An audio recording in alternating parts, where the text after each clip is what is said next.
त्वमेव सर्वं मम देव देव त्वमेव सर्वं मम देव देव। गुरुवंदनम।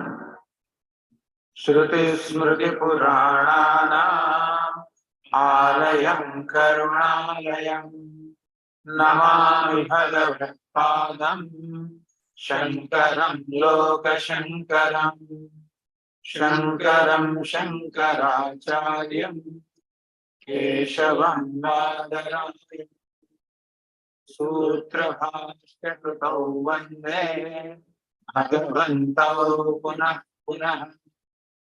ईश्वरो गुरुरात्मेति मूर्तिभेदविभागिने व्योमवद्व्याप्तदेहाय दक्षिणामूर्तये नमः।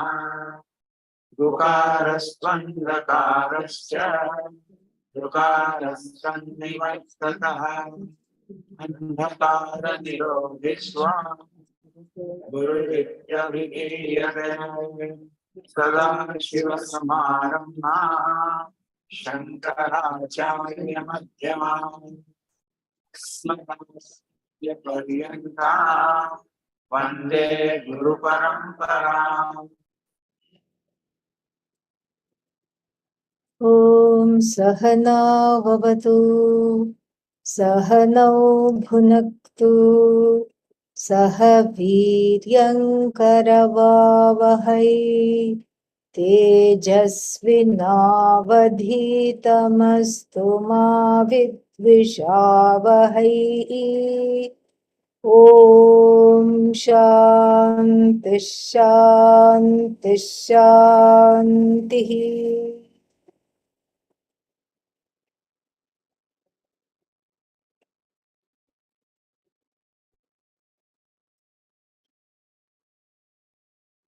We have seen the first verse.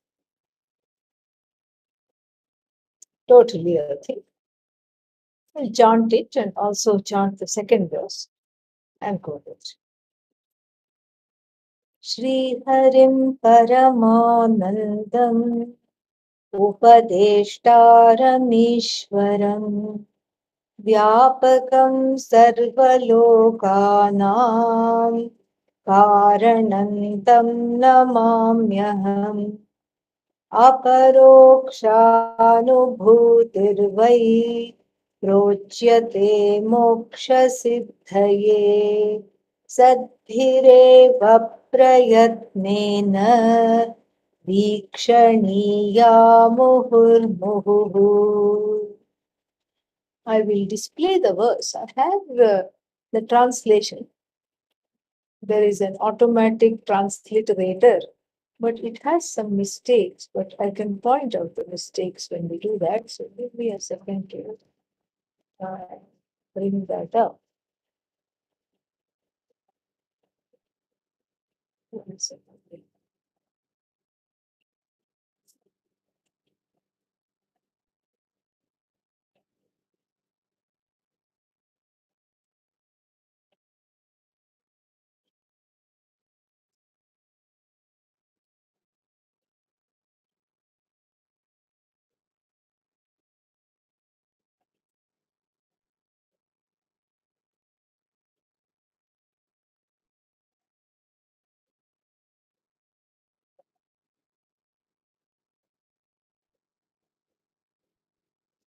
Here there is a mistake right here. Saddhireva Prayatnena Vikshaniya Muhurmuhu. Aparokshanubhuti. Let us see the next step. Aparokshanubhuti. We have seen what Aparokshanubhuti is already, because that is the title of the text. And not only is it the title of the text, it happens to be the subject matter of the text also. Like if you have a book on Indian history, the title is Indian history. And what is the subject matter? Indian history. So it's like that. Aparokshanubhuti subject matter, Aparokshanubhuti title. What is this Aparokshanubhuti? We have seen what Aparokshanubhuti is. That which is Aparoksha, not remote. Aparokshasya Anubhuti, that which is not remote. Why do you have to say not remote? Because we saw this in detail, but this is just a recap. So, why should we say not remote? Why can't we say direct? Because if you say direct, then what happens? The sense organs, the pratyaksha pramana get involved. So that's why we cannot say direct, because everything that is directly seen, etc., is not the Atma. So therefore, the parokshatvam or the remoteness for the Atma is negated. That is one reason. And the second reason is also very interesting, because the Atma is experienced. The I is experienced as what? As something which is very remote. Where is this Atma? Where is this Atma which is Paramatma? And how do we understand this? All this very, very remote. And so therefore, not within reach. That is the idea. And so therefore, Aparoksha, the non-remoteness is given. And sometimes one has to do that. And the third and the final reason, we have seen why it is aparoksha.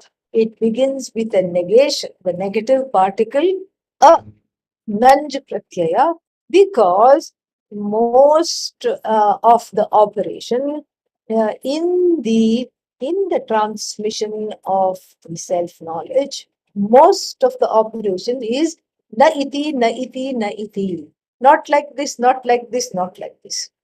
And so the teaching itself begins on a note of negation. And this is something which is very fascinating, because it is there, this pratha, this particular way of presenting the teaching is there. Where is it? Where is it found? It is there in the Shastra itself. We find this in the Bhagavad Gita. Second chapter, 11th verse. Ashocyananvashocastvam. Ashocya. So it already begins with a. It begins with a negative particle, because generally we don't begin with a negative particle. In fact, the negative particle is just to, it's just there for negating various things, empirically speaking. Generally, it is seen as Ashubha, not very auspicious to begin with the negative particle. So, like that, we don't even, I mean, the people do, but it's not a very good idea to give the names for children with a negative particle either. So, generally, even though there are names like Ashok, Ashok means not unhappy, but that's not very nice. Not unhappy means what? So not sad. And then so therefore, instead of saying not sad, name the child Santosh. Very, very happy. That's much more of a positive thing. And especially when naming Swamis, Pujya Swamiji is very, very careful.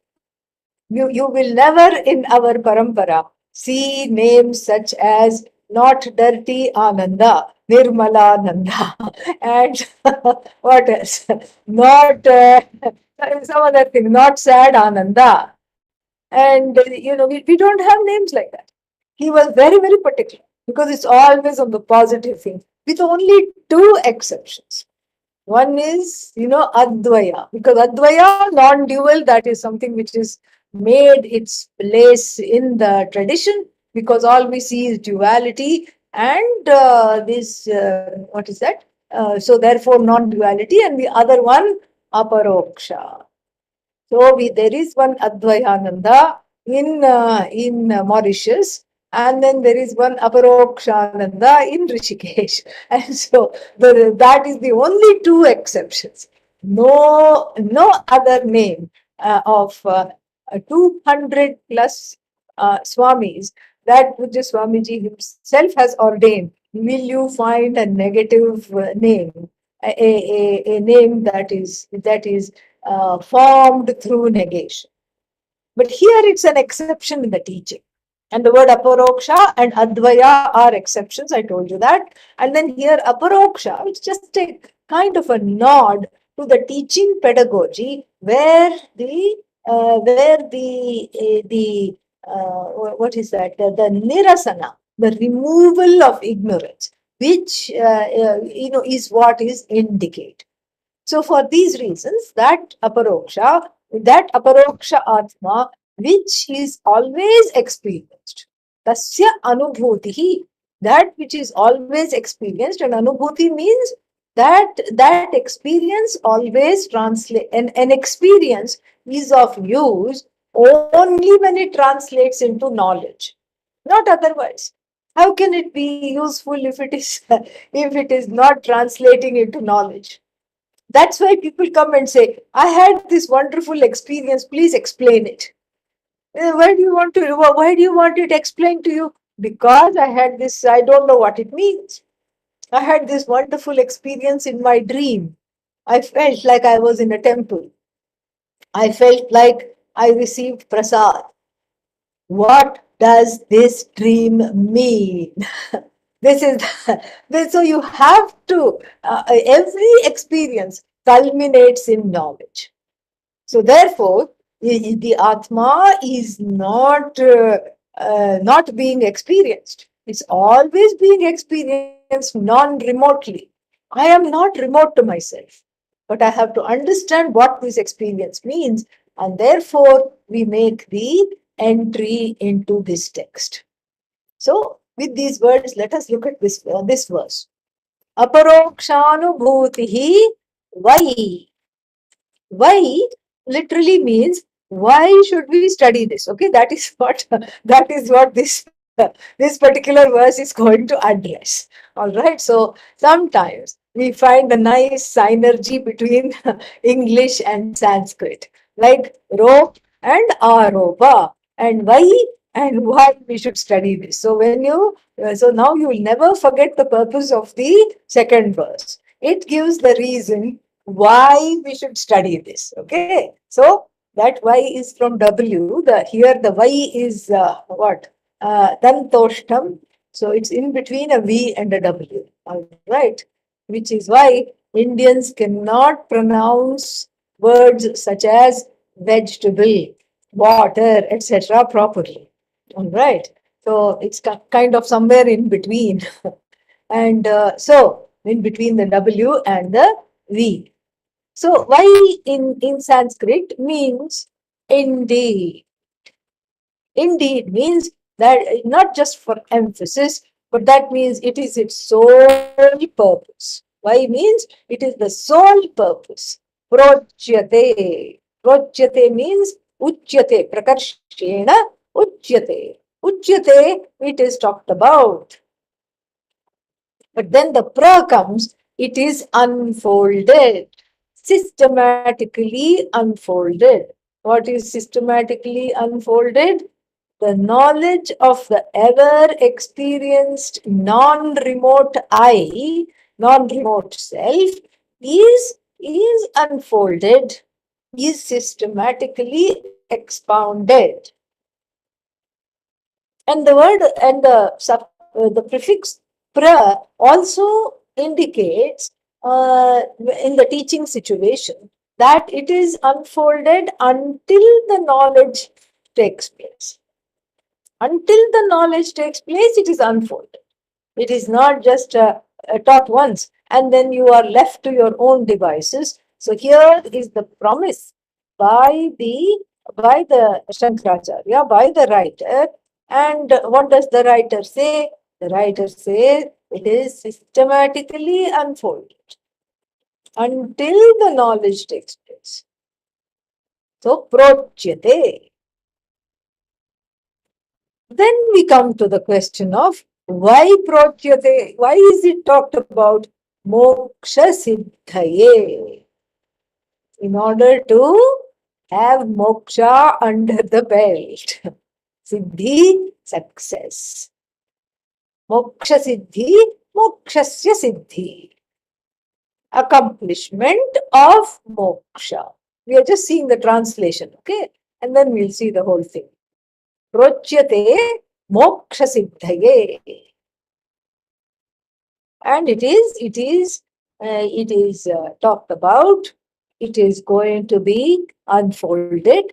It's being unfolded, even though it's just simple present. We have to take it in English as present continuous. It is unfolded or it is being unfolded because it's in progress. It is in Aparokshanubhuti is in process right now. So it's being unfolded. Why?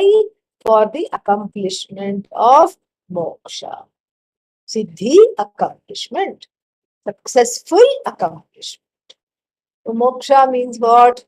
From much to free. Liberation. But again, liberation from what? Liberation from anything that bothers you. Liberation from all afflictions. That is the promise of this text. And then the next line discusses how to get this knowledge and who is the one that is fit for this knowledge. Sadbhihi, by the people who are called here as Sat. And then we have to add a little word here, Sat Purushaihi. Sat Purushaihi. You have to add the word Purusha, person. So, by the Sat people, who are these Sat people, we'll see presently. Sat has two meanings. First is existent. So Sat Purusha means by somebody who is alive. In the Mundakopanishad, we saw that. So the first quality, where did we see that? It's in that spider mantra. Yathornanabhih nabhihi srijate grinhate cha. And then the third line says, Yatha kesha, yatha sat purushasya keshalomaha. Sat purushat keshalomaha. Meaning, the just as the, just as the, what is that, Urnanabhi, the woolly naveled one, the spider, retracts and then projects the string. And then just like yatha prithivyam oshadhayah sambhavanti. So just like these plants and trees and shrubs come out of the earth, yatha sataf purushat kesha lomani. So from an alive person, the nails and hair come out. So, tatha aksharat sambhavati iha vishwam. So the whole universe has come from that non-separate entity. The cause is, the effect is none other than the cause. To show that, we have said Sataf Purusha, alive, Sataf Purushat, from the alive person. So Sat Purusha here, maybe we can maybe people will be quick to conclude or that that you have to be alive in order to study Vedanta. This is not something to discuss. You know that, oh, the first qualification of the student of Vedanta is that you should be breathing. This is a non-issue. So this is not something to discuss. And because this goes without saying, and nobody is teaching dead people, okay? And so therefore, the word Satvihi or Sat Purushaihi actually has a slightly different meaning that we have to look.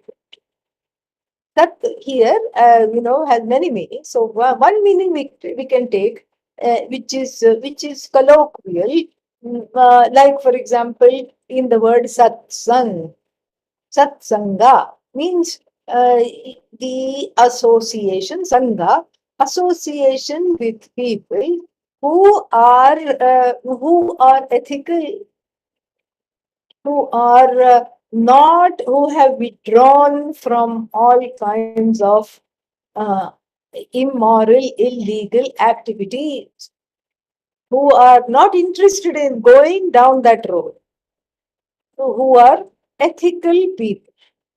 So that is a very important qualification, and the Shankaracharya himself will be talking about that. And so we can just sort of, one meaning would be who are ethically sound, who are given to a life of dharma. And why are they given to a life of dharma? They are given to a life of dharma because they have understood that adharma only creates sorrow. So that's why they are given to a life of dharma, because they have emotional maturity. Since they have emotional maturity, they have understood that they are not going to get anything out of this, out of following a life of adharma. Adharma creates problems, adharma creates issues and pain and sorrow. And why does it adharma create sorrow? Adharma creates sorrow primarily because even though in the beginning it looks wonderful, I have cut corners, I have gained whatever I want, I have been here, done that, I did this, all these things I have done, and then I have not succeeded. Why? Because that sense of accomplishment soon turns sour. Why does the accomplishment turn sour? The accomplishment turns sour because whatever one gains in the short term brings in so many problems. First is, of course, the legal problem. Yes, you may have cut corners, you may have looked to the left and looked to the right and done, said, okay, I am on this and I can do this and nobody is looking. But then what did you forget? That that there are CCTV cameras everywhere. Everywhere. There are eyes everywhere. Like Indra, the king of heaven, his wife Shati is supposed to have 1,000 eyes all over her body. And so that is the some kind of a belief. And so like this, there are eyes everywhere. You might have looked to the left and looked to the right, but then there are eyes everywhere. Everything that you're doing, somewhere or the other, is recorded. So that one has forgotten. And then so somewhere there is a CCTV footage. Then the other reason why the short-term gains due to adharma turns sour is because is because there is some inner conflict. There is a lot of inner conflict when somebody follows a life of adharma. And the inner conflict means if one is given to dharma usually.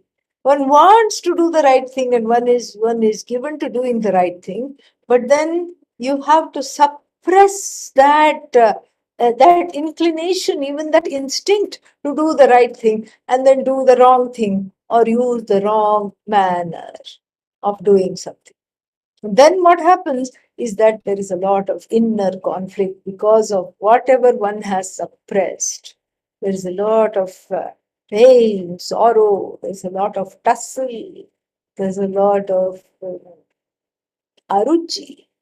And that conflict itself creates sorrow and creates problems. And so this is another reason why the why the dharma is important. And so Sat Purusha means a dharmic person. Sat Purushaihi, this is a study for only dharmic people. That's one meaning. Then the second meaning of the word Sat is Sat Chit Ananda. Sat is Atma. So, Sat Purusha means the people who are after Sat, whose pursuit in life is Sadatma. That is the next meaning of the word Sat. So the Atma is the pursuit. So the Atma is the pursuit for whom, and that Atma happens to be existent and happens to be really oneself, the truth of oneself. And for people who want to pursue this, Sadbhihi eva. Eva means only by people who are given to Dharma and only by people who are seriously interested in understanding the I, the Atma, Vikshaniya. Vikshaniya. Vikshaniya means may, uh, what is that? It is supposed to be seen. It must be seen. It's a must. So if you are dharmic and you are just sitting there doing bhajans, take out 1 hour for Aparokshanubhuti. Because here the text says you must. So there are certain pratyayas, tavya, tavyat, and aniyar. And these are the suffixes. So whenever these suffixes come, and so, ling, lot, tavya, there is a kind of a saying like this. So there is even when these suffixes come, or when we have vidhiling, a kind of a tense, a potential mood that you must do this, or lot, an order. So ling, lot, and this tavya. Tavya is short for tavya, tavyat, and aniyar. So like kr plus tavya, what happens? Kartavya. Kartavya. And then the same thing. Kr plus aniyar. Karaniya. The last r gets elided because of a Paninian Sutra. So, aniya, karaniya. This must be done. By who? Tvaya. By you, this must be done. Kartavya must be done. Same meaning. Karana yogyaha karaniyaha. That which is worthy of being pursued. Meaning there is a kind of a pressure there. You must do this. What are you doing? Wake up. You must do this. So, vikshaniya. Ik to see plus V, the prefix, means specifically and pointed darshan one must have of the Atma cognitively. Of course, Vikshaniya means it's the metaphorical meaning of the verb to see. Do you see that? Do you see that means do you get that? That's what it's cognitive. So Vikshaniya, this must be looked into. This must be looked into. There is no option other than to look into this. And how to look into this? Prayatnena. Yatna, effort. Prayatna, focused and specific effort. Then the last expression in the second verse is muhur muhuhu. Muhuhu plus muhuhu. Muhur muhuhu. And what is this muhur muhuhu? Again and again. Repeatedly. In Sanskrit and in all vernacular languages, we are used to this vipsa. Vipsa means this repetition of the same word, like go slowly, slowly. You tell your American friends and they are wondering what's wrong with you. And or do this fast, fast. This is all coming from Sanskrit. Shanai, shanaihi or muhur, muhuhu.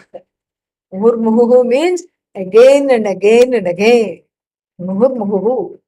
Repeatedly. Why should it be? Why does it say repeatedly? Because Adi Shankara wants you to come to the next week's class. That's why, because lest you think that, oh, this is just one time and I got it, enough.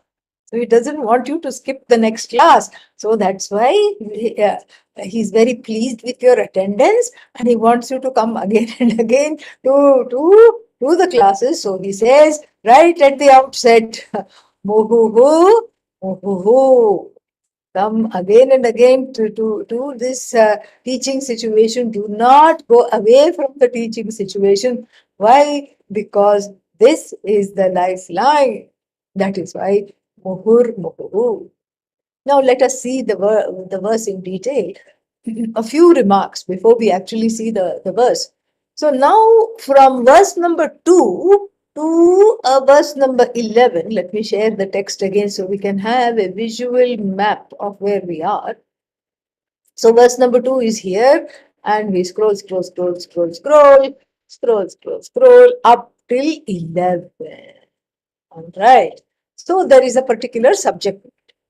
So verse number 2 is the introduction, and from 3 to 11, actually, we have the subject matter of the background story for this knowledge.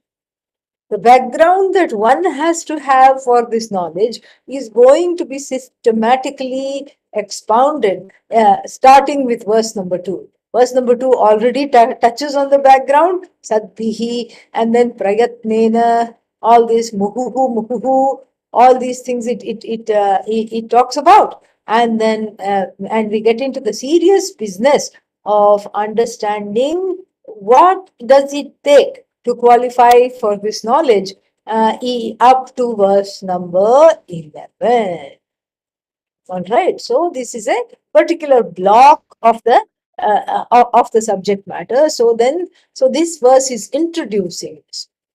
This verse is also important. That's why this verse is important. Another reason why this verse is extremely important is because it is doing one more thing. What is it doing? It is bringing together what is called in the technical term Anubandha Chatushtaya. Anubandha Chatushtaya means the fourfold. It is setting forth the fourfold aspects of every work that has to be discussed before before writing the whole book. I mean, this is not outside of the scope of any work in any language. If you have a book in English, the preface is for this purpose only. The preface and the introduction are to talk about succinctly, brief, what is the subject matter, so that when somebody picks up the book, they don't have to buy it without knowing the subject matter. So sometimes it's misleading. So there'll be there'll be some kind of a picture on the cover of the book, and then when you open it is about something else. So, but mostly it's not misleading. Mostly the duty of the author is to right at the outset put forth what is this subject matter. Is it talking about world history? Is it talking about microbiology? Generally speaking, is it talking about astrophysics? So that when I pick up the book, I know what I'm in for. Subject matter, which is called Vishaya. So the Vishaya is already there in the first word. In the first word itself, the Vishaya is there. So what is the subject matter? Aparokshanubhuti. That is, as I told you, the title of the work and the subject matter as well. So this is called Vishaya. Then, okay, you have set forth the subject matter, and then it's also the duty of the author to talk about the purpose. Why are you writing this book? There must be some purpose there. There must be, so let me write this also while we are here. Bandha Pratishtaya.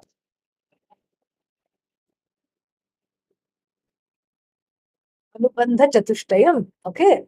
And then This one I'll put here in brackets. V for Vishaya.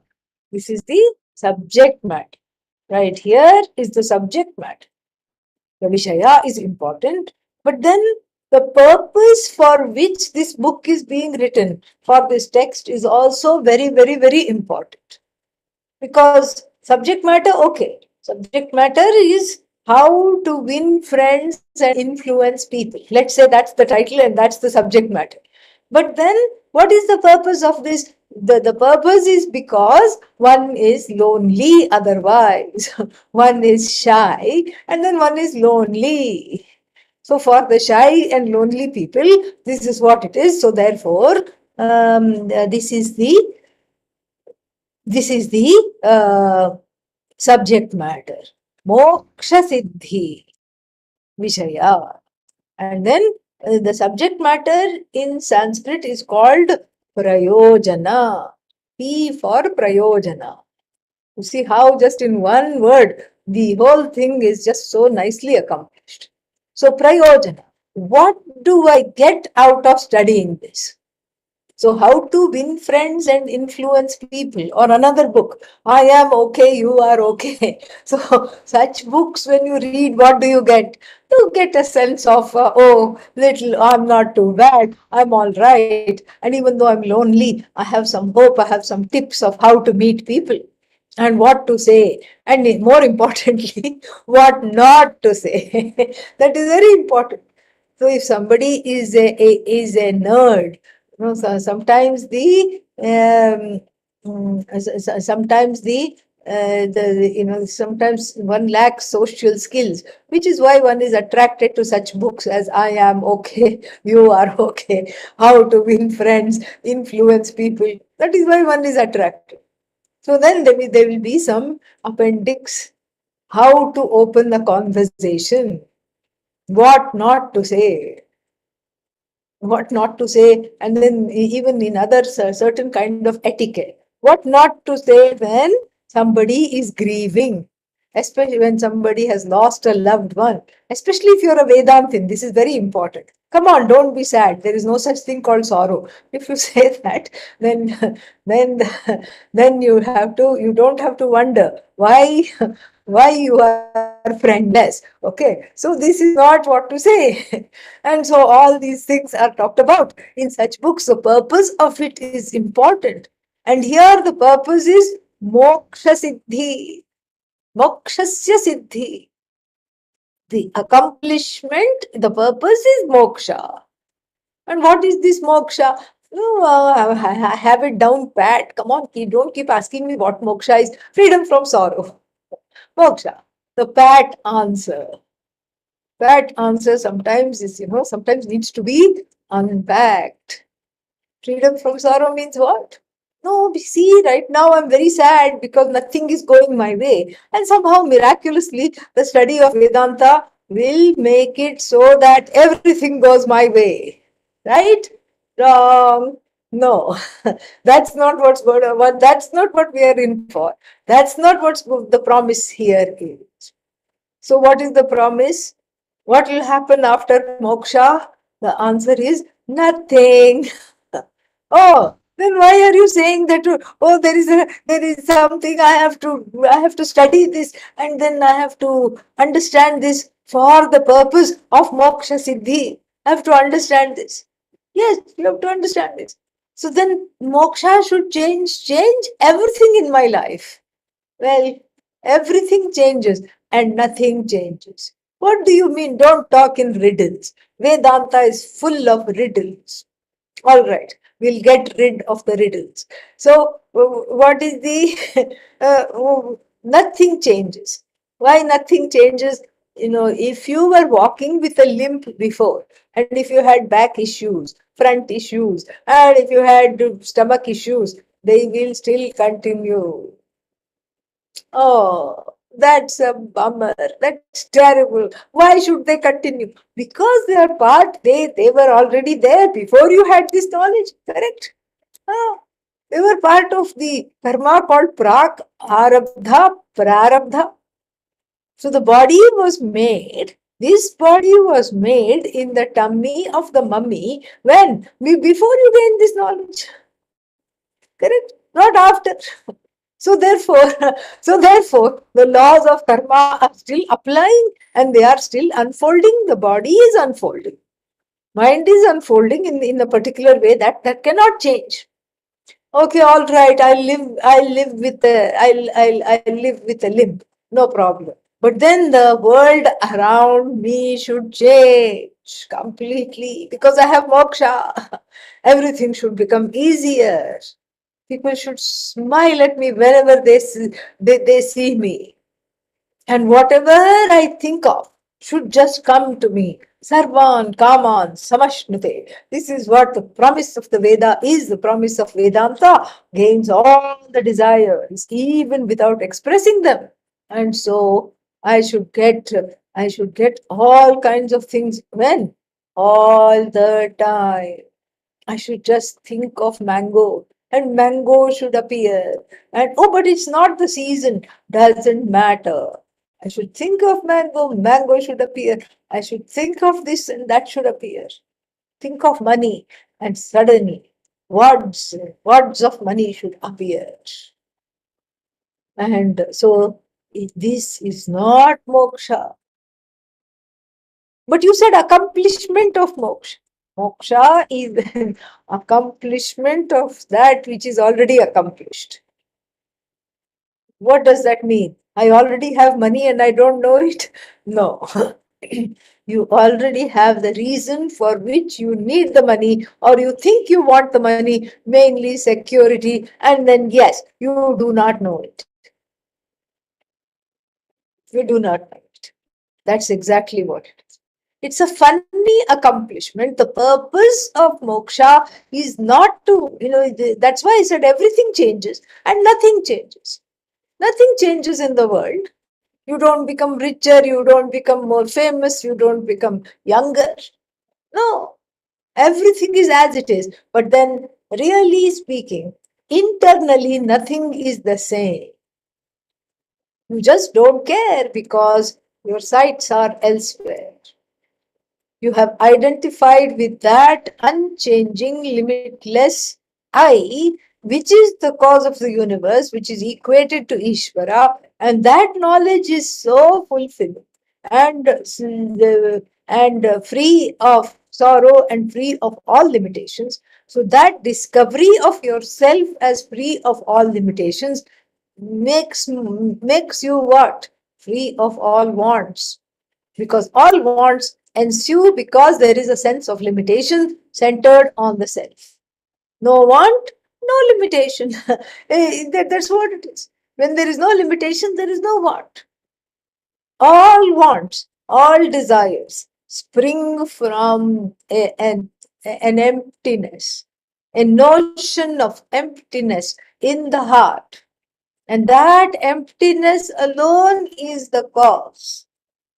The emptiness is the cause for all desires and wanting. And then that when that wanting is not addressed, then it yields to sorrow. So therefore, this is talked about here. Very, very important and beautiful.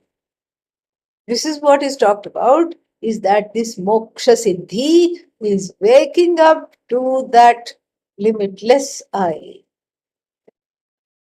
with the suprabhatam of Aparokshanubhuti. What is the suprabhatam? In every temple in the morning, they will just say, please wake up, oh Lord, and uttishta, uttishta, uttishta, uttishta. Jagat Kalyanam Kuru. Make this world an auspicious place by your waking up. Make the sun rise. Make the cows yield milk. Make the day start. Make the people go about, get engaged in various activities they have to do. And all this you alone are taking care of. And for me, you are not an idol sitting idly in the temple. You are Bhagavan because I have invoked you as such. Let the day go well because Show me that you have woken up, that you are there with me. Very beautiful bhava. This is called Suprabhata. So for Rama also we have this. So in Rama temples, Kausalya Supraja Rama Purva Chandra Pravartate. Like this, very beautiful set of verses will come, and then so this is all to quote unquote wake up Bhagavan, who really never goes to sleep. If Bhagavan went to sleep, I'm telling you, there will be instant pralaya. Bhagavan is incapable of going to sleep. So, what kind of a sleep is this? As though it's a Leela. And who is the author of this Leela? You are the author of this Leela as a devotee in the temple. Because last night you participated in the Dola Seva, Lullaby Seva. So you have a Lullaby Seva at night, and the Lord and the goddess are swung in a little swing, and then say, please go to sleep. Nice, you have worked hard all day, fulfilling so many useless desires of useless people, and here, and then you have restored dharma, you have done so many important things. Please go to sleep. Now only go to sleep, that's okay. And then, now for the one as though asleep, you have to as though awaken. So there is a Suprabhata. Trilokyam Mangalam Kuru. Jagan Mangalam Kuru. So this Trilokyam Mangalam Kuru. So this Trilokya means all the three worlds. Your presence is what makes the three worlds Allah come alive, and that is what I am invoking in supposedly trying to wake you up. This is Suprabhatam. And then the same Suprabhatam for who? For the jaded, faded Jiva who is always in a stupor. I have to go to work. I have to just do this. And after going to work, also after coming home, there is cleaning and there is cooking and there is all these things. The person is half dead all the time. Why I have to do this? Bills have come. Why I have to pay the bills? Why can't everything be free? Why I have to do this? Maybe I should join an ashram, everything is free. That's not the reason to join an ashram, okay? So, this kind of a stupor, and at least if one is asleep, one is blissfully out, correct? Yeah, if you're asleep, there is no problem. But it is not the sleep. Even though Adi Shankara elsewhere says, Ajnana Nidra Suptaha Jiva. So, this Jiva who is sleeping the sleep of ignorance. Sleeping the sleep of ignorance is not a problem. The problem is when that sleep transforms, mutates into the nightmare of samsara. And that's where one is half dead, has some kind of a stupor, kind of awake and not yet awake, and just mumbling and grumbling and complaining. Just why does this exist? What is the purpose of this? Why this thing? Okay, do something. I don't know what will help. Study Vedanta. Vedanta, Shmedanta. What has happened? You've been studying for 5 years. Kya hua? Kuch nahi hua. You keep quiet. So this jaded, faded, disappointed jiva, the one who is asleep to the truth of the self and in a terrible stupor, a drunken stupor. Why drunken with what? Addicted to karma phala, addicted to all kinds of binding desires. For such a person, it's a wake up call. Wake up. Come on. Get up. Get up, get up, get up, get up, get up, get up, get up. Why? Because this is not going to help you. You need to get up. This is not going to help you at all. This stupor is the problem. Well, that is what the story of Kumbhakarna talks about. Kumbhakarna was the brother of Lord Rama. Sorry, Ravana. And no Lord there. So Kumbhakarna was the brother of Ravana, and due to a little mishap in articulating a particular desire, uh, he was cursed, blessed, or cursed, however you want to take it, with 6 months of sleep and 6 months of waking. In fact, he was like a buffalo, very tamasic.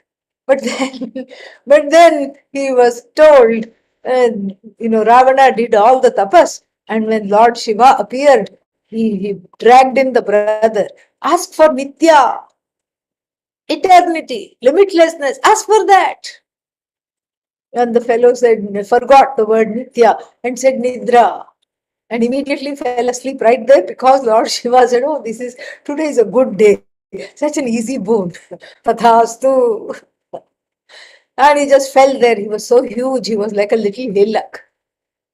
Ravana was very cross with Lord Shiva. Look at what you've done. How am I going to take this hill home and wake him up? Well, I can't retract my boon, but I can mitigate it. Okay, 6 months awake, 6 months asleep. When the war broke out, he was asleep. And so they had to he was so huge, they had to put a ladder up to his ears and then climb up to his ears. His ears were like jars, like huge amphoras, okay? And then so they had to put oil in that. Or they would heat up the oil in a huge vat and pour it. And for him, who was asleep like this, it was just a little irritation. So he would go like this and then turn over this way, causing, as I told you in another situation, the first oil spill in history. So much oil.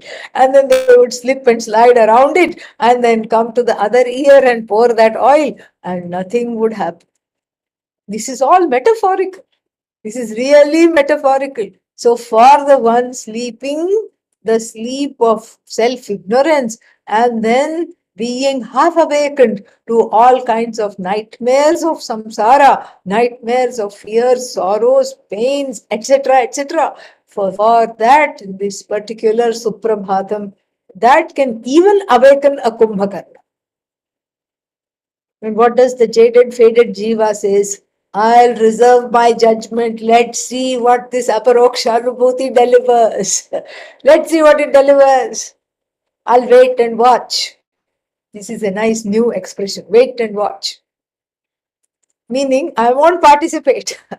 I'll just wait on the sidelines and watch what it does. Let's see what it does. Bring on the show. Start the show. Let me see what it does. What it does for me, let me see. And what does Aparokshanubhuti in the form of the Shruti says? All right, watch and see.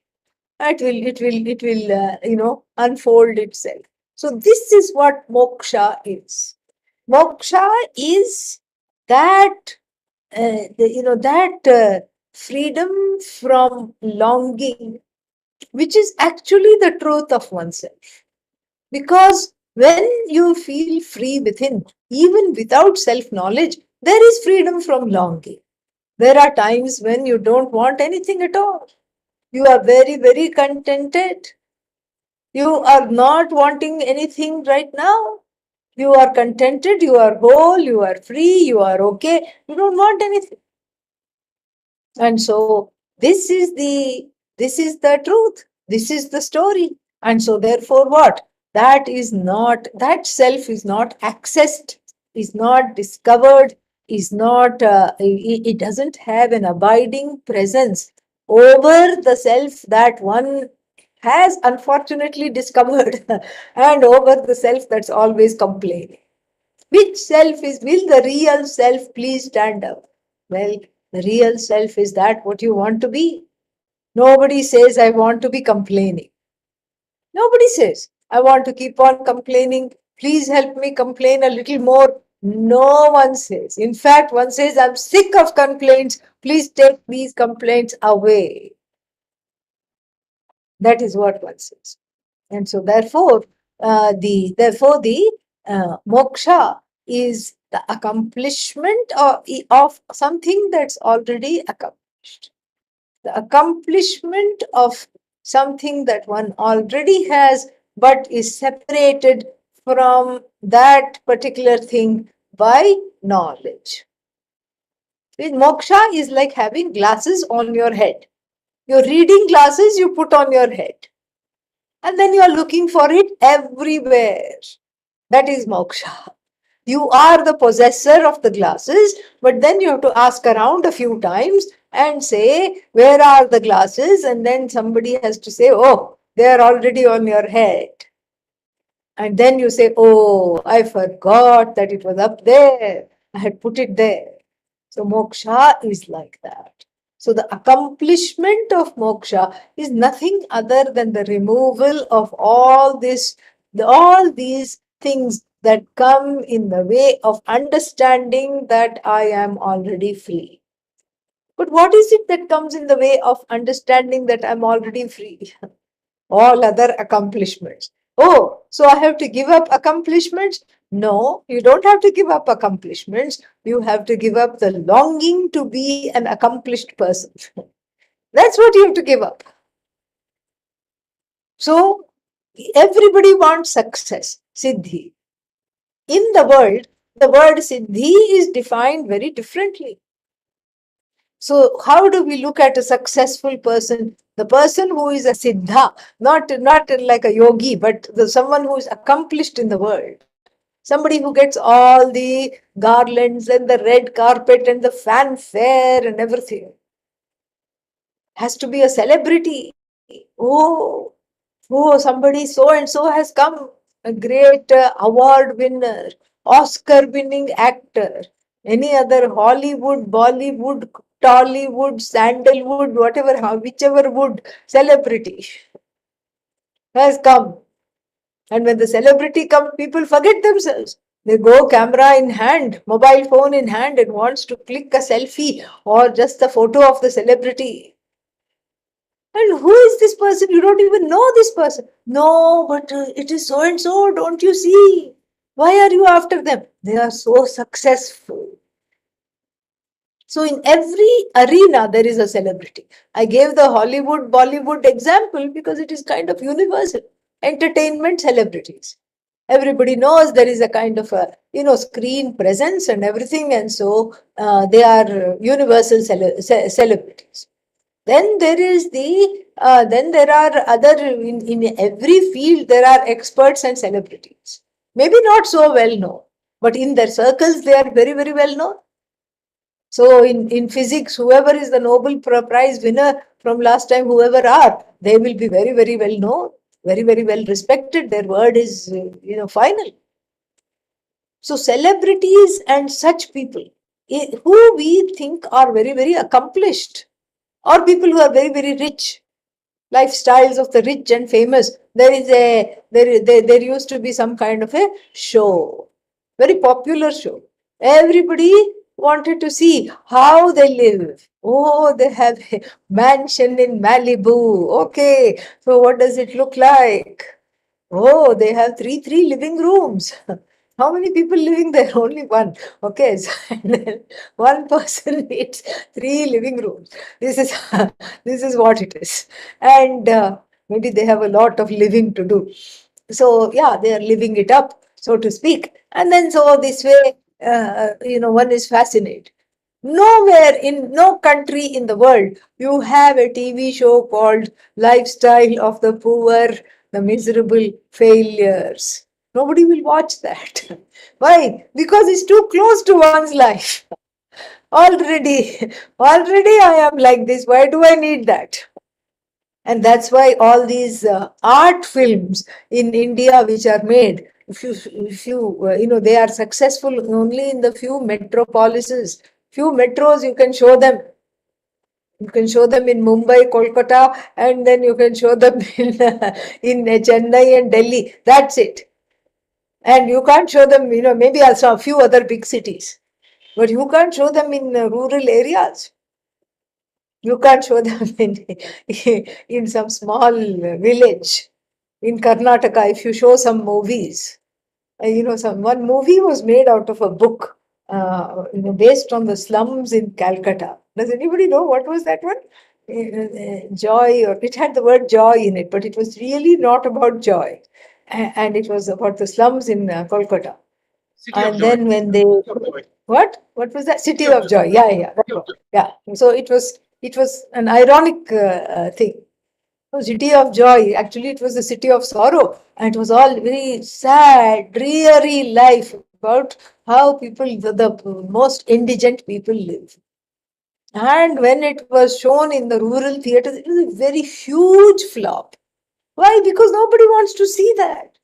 You want to see people who have fulfilled their desires. In other words, the idea of success is fulfilling one's desires. Siddhi in the world is measured by the extent to which one has fulfilled all their desires. So they can be a roadmap for you. That's what you think. That's what everybody thinks. But that is so, so far from the truth. For Vedanta, Vedanta's accomplishment is the success in what is moksha. Success in Vedanta is failure and else everywhere else. Is the recognition of the failure to fulfill desires. That is success in Vedanta. That is moksha siddhi. That I cannot get happy by fulfilling my desires. There must be some other way. What way that is, etc. We'll meet here same time next week, and then we will continue. Om Purnamadah Purnamidam Purnat Purnamudachyate Purnasya Purnamadaya Purnamevavashishyate. Om Shanti Shanti Shanti. Harihi Om. Shri Gurubhyo Namaha. Harihi Om.